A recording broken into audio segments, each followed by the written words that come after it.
Bonsoir, bienvenue dans ce nouveau numéro de 85 Chrono, une émission durant laquelle on va parler, comme beaucoup ces temps-ci, de basket, puisque les seules équipes vendéennes qui disputent encore le championnat sont des équipes de basket. Et donc pour parler basket, notre expert Quentin Retailleau est avec nous. Bonsoir Quentin. Bonsoir Aurélien. Et notre invité à distance en visio, c'est l'entraîneur des Sables Vendée Basket, Guillaume Ponce. Bonsoir Guillaume.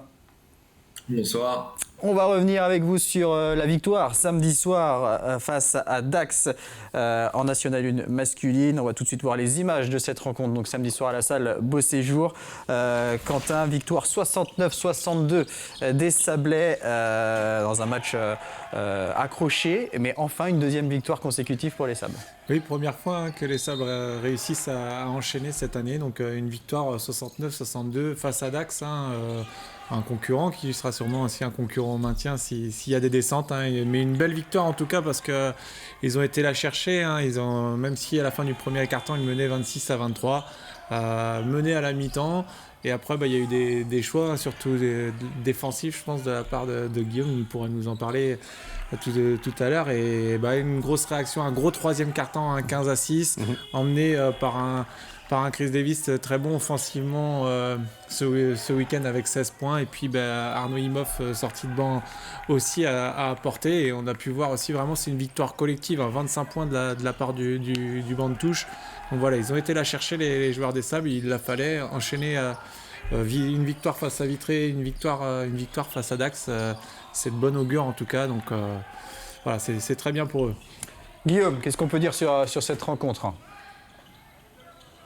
Non, c'est vrai qu'on avait à cœur, après la victoire à Vanves précédemment, d'enchaîner et gagner une deuxième fois de suite. C'était l'objectif de la semaine. Si on voulait avoir encore quelque chose à jouer sur la fin de saison et pas se retrouver condamné, il fallait gagner. Donc là, l'objectif, c'était vraiment 2 sur 2 cette semaine. On a réussi à le faire. Il faut maintenant qu'on continue parce qu'on reste en vie. Qu'est-ce qui vous a plu, plus en détail, dans le comportement de l'équipe, dans le basket proposé ? L'état d'esprit, la combativité, c'est quelque chose qu'on n'arrivait pas à faire sur la durée ou en tout cas d'un match à l'autre. Là, on a été capable, notamment en deuxième mi-temps, de vraiment jouer en équipe, faire les efforts ensemble, notamment défensivement, même si on a fait beaucoup de zones, être capable de faire les efforts ensemble. Et quand on est capable de le faire, là, on peut jouer n'importe quelle équipe les yeux dans les yeux.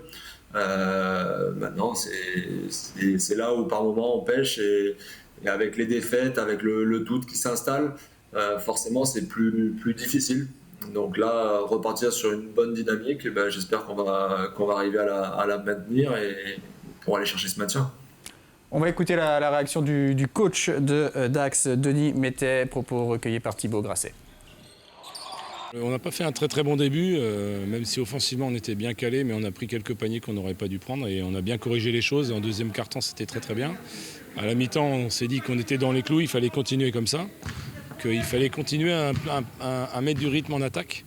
Et malheureusement, ils ont tenté un pari en deuxième mi-temps de faire une défense très compacte, de nous laisser shooter à 3 points. Et nous, on est tombé dans le piège. On a fait que shooter à 3 points sans bouger la balle, sans mettre de rythme sur la montée de balle. Et du coup, on s'est endormi, ils nous ont endormis. Défensivement, on n'arrivait pas à prendre de panier non plus. Ils n'ont jamais pris 10-15 points d'avance très vite. L'écart s'est fait juste à la fin et on n'est qu'à 7 points. C'est juste très rageant de marquer aussi peu de points et de ne pas avoir fait le travail collectif sur l'attaque de zone. Il le dit, Guillaume, plus que 19 points encaissés en deuxième mi-temps. Ce choix de défense de zone que tu avais déjà fait à Vitré, c'est voulu, c'est par rapport aussi aux qualités de tes joueurs de décider de faire ce choix-là, de laisser tirer à 3 points et de bétonner cette raquette. Forcément, on essaie de trouver des solutions quand on est dans la dynamique qui est la nôtre ou qui était la nôtre avant ces quelques victoires. On essaie de trouver des solutions. On a utilisé la zone beaucoup contre Vitré, ça nous a pourri. Là, c'était un choix aussi par l'absence de Darrigan de leur côté qui est un peu un maître à jouer. Donc après, contrairement à ce qu'il a dit, moi je pense pas qu'on les a laissés shooter. et que c'est juste leur maladresse. C'est que les tirs qu'on leur a donnés, c'est les tirs qu'on voulait, qui les sortaient de leur confort. Et même si on était en zone, on a mis beaucoup d'activité.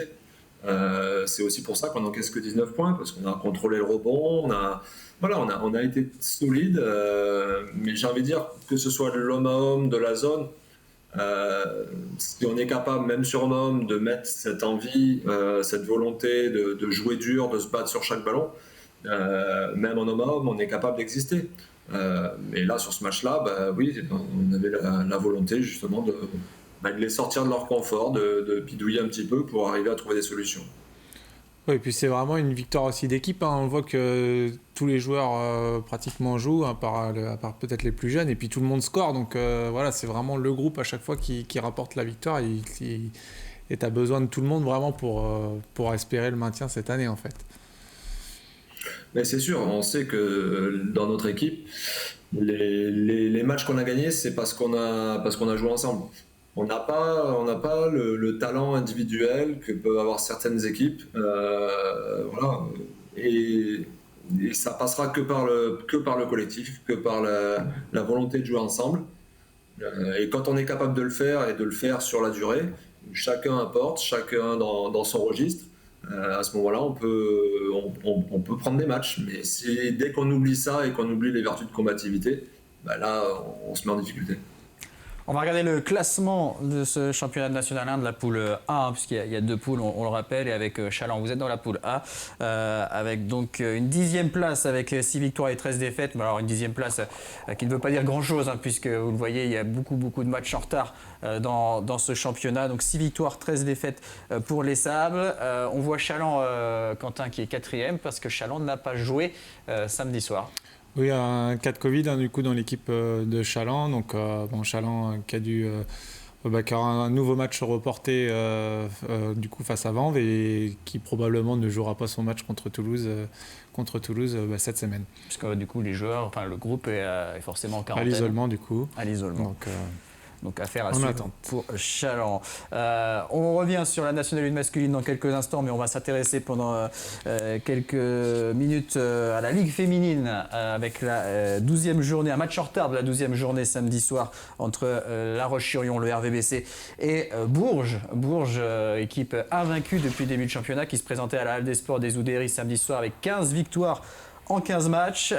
Victoire de Bourges 76-56 avec notamment un premier quart-temps magnifique des Berruyères et catastrophique des Lyonnaises. Oui, un gros premier quart-temps de l'équipe de Bourges, même on sait pourquoi elles sont à 15 victoires, enfin maintenant 16 victoires d'affilée, mais il n'y a pas eu photo. D'entrée, elles ont imposé leur puissance et surtout défensivement, que 6 points encaissés dans le premier quart de la part de Bourges. Donc à la fin du premier quart-temps, 26-6, ça devenait compliqué pour les joueuses de Manu Body, qui ont eu on peut dire un vrai manque d'adresse samedi, mais je pense que c'est aussi la défense de Bourges qui a fait que les paniers étaient difficiles à marquer. Donc elles ont eu le mérite néanmoins de rien lâcher, de finir le match à -20.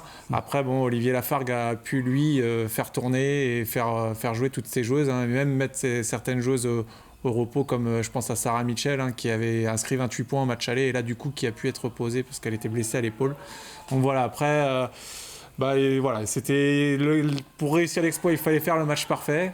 Néanmoins, elles n'ont pas réussi. Maintenant, elles ont 10 jours pour préparer le match face à Tarbes, qui sera vraiment important vu après le calendrier de fin de saison. Il y a 20 points d'écart à la fin du match, et c'était l'écart qu'il y avait déjà au premier quart-temps, puisque Bourges menait 26-6 après 10 minutes de jeu. On va écouter les réactions des 2 coachs, Olivier Lafargue pour Bourges et Manu Body pour La Roche. Je crois qu'on a vraiment développé un premier quart-temps, un basket vraiment excellent. On cherche tout au long de la saison à avoir des moments références et tout ça. Et sur ce premier quart-temps, je pense que c'est pas loin d'être le cas. On est propre, on est juste, on va chercher les choses bonnes. Défensivement, on tient la route. Donc là, vraiment, c'était bien. Après, c'est compliqué de tenir ce rythme-là, etc. tout le temps, surtout avec évidemment toutes les joueuses qui nous manquent. Mais il n'empêche que vraiment, ça a été voilà, un match qu'on a pu contrôler effectivement sur l'ensemble et ça c'est très bien. On ne met pas beaucoup de tirs ce soir, hein, donc compliqué offensivement. Je m'attendais à ce qu'on ait un peu plus qu'on soit un peu plus relâché, sans pression, tu vois, dans les tirs extérieurs et on met pas un tir ce soir. Donc compliqué de gagner un match de basket. Maintenant, j'ai continué de positiver par rapport aux filles parce que t'encaisses moins de 80 points face à une des meilleures équipes. Donc défensivement, il y a eu des choses vraiment intéressantes. Et puis offensivement, tu as énormément de tirs ouverts et une grosse maladresse ce soir. Donc écoute, c'est pas dramatique parce que c'est Bourges en face. Donc vous savez que ce match-là, d'abord, c'était très très compliqué. C'était à 15-0. Donc il y a un peu de déception parce que je m'attendais à ce qu'on fasse mieux quand même. Mais voilà, on va être tout de suite sur le match de Tarbes qui va être super important pour la fin de saison, quoi. Et on va voir le classement de cette ligue féminine avec là aussi un classement trompeur en raison des matchs, du nombre de matchs différents joués pour chaque équipe. Le RVBC 4e pour l'instant, donc avec 8 victoires et 10 défaites. Mais La Roche est l'une des seules équipes à avoir joué tous ces matchs de la saison régulière. Il reste 4 journées. Manu Baudy l'a évoqué, le prochain rendez-vous à Tarbes le 24 mars sera très important. L'objectif étant bien sûr de rester dans le top 8 pour ne pas jouer de play-down. Il y aura ensuite un déplacement à Villeneuve-d'Ascq et ensuite réception de 2 grosses équipes, Montpellier et Lyon. Tarbes, le match le plus important de cette fin de saison. Ah oui, il faut le prendre, hein, parce que on sait que, tu viens de l'annoncer que ça sera pas facile la fin de saison, donc oui, ça sera très important. Après, il faut savoir que Tarbes est quand même vraiment sur une bonne dynamique aussi, donc ça sera pas facile pour les joueuses. Après, il a 10 jours pour le préparer, donc à lui de faire confiance aux joueuses pour qu'elles bossent le plus possible pour aller réaliser une belle performance à l'extérieur. Guillaume, vous devez jouer vendredi un match en retard face à Lorient, un match à Lorient. C'était d'ailleurs le premier match de la saison face à Lorient, une défaite 56-72. Comment vous abordez cette rencontre ? Déjà, plus détendu forcément parce on reste sur 2 victoires de suite et 3 victoires sur les 4 derniers matchs. Donc il y a moins de pression. On a juste la volonté de continuer notre série. On doit jouer chaque match comme si c'était presque le dernier, parce qu'on n'a pas d'autre choix vu notre position. Alors le classement, on l'a vu tout à l'heure, mais il ne veut pas dire grand-chose. Aujourd'hui, on est position de premier relégable, hein, si on prend clairement. Donc il faut qu'on aille chercher des victoires, qu'on gagne plus de matchs que Bordeaux ou Dax. Donc on va à Lorient pour jouer clairement notre chance et essayer de faire un coup et de ramener une 3e victoire de suite. Ouais, surtout que cette année, on le voit, hein, on sent que toutes les équipes sont capables de battre toutes les équipes et là, tu vas aller à Lorient qui, ça se trouve, sont qu'à contact de Chaland. Donc, est-ce que ça peut être un avantage ? Ils vont peut-être moins s'entraîner ? Est-ce que tu prends ça comme un avantage ? Oui, un avantage forcément, je ne vais pas dire le contraire, parce qu'ils n'auront pas pu s'entraîner normalement ces derniers temps. Après, c'est une saison tellement particulière entre les interruptions, les matchs reportés, les équipes qui ont des cas de Covid, les cas contacts, etc. On enchaîne beaucoup de matchs. D'un côté, ça leur laisse aussi du temps pour récupérer de l'enchaînement de matchs qu'on a eu là.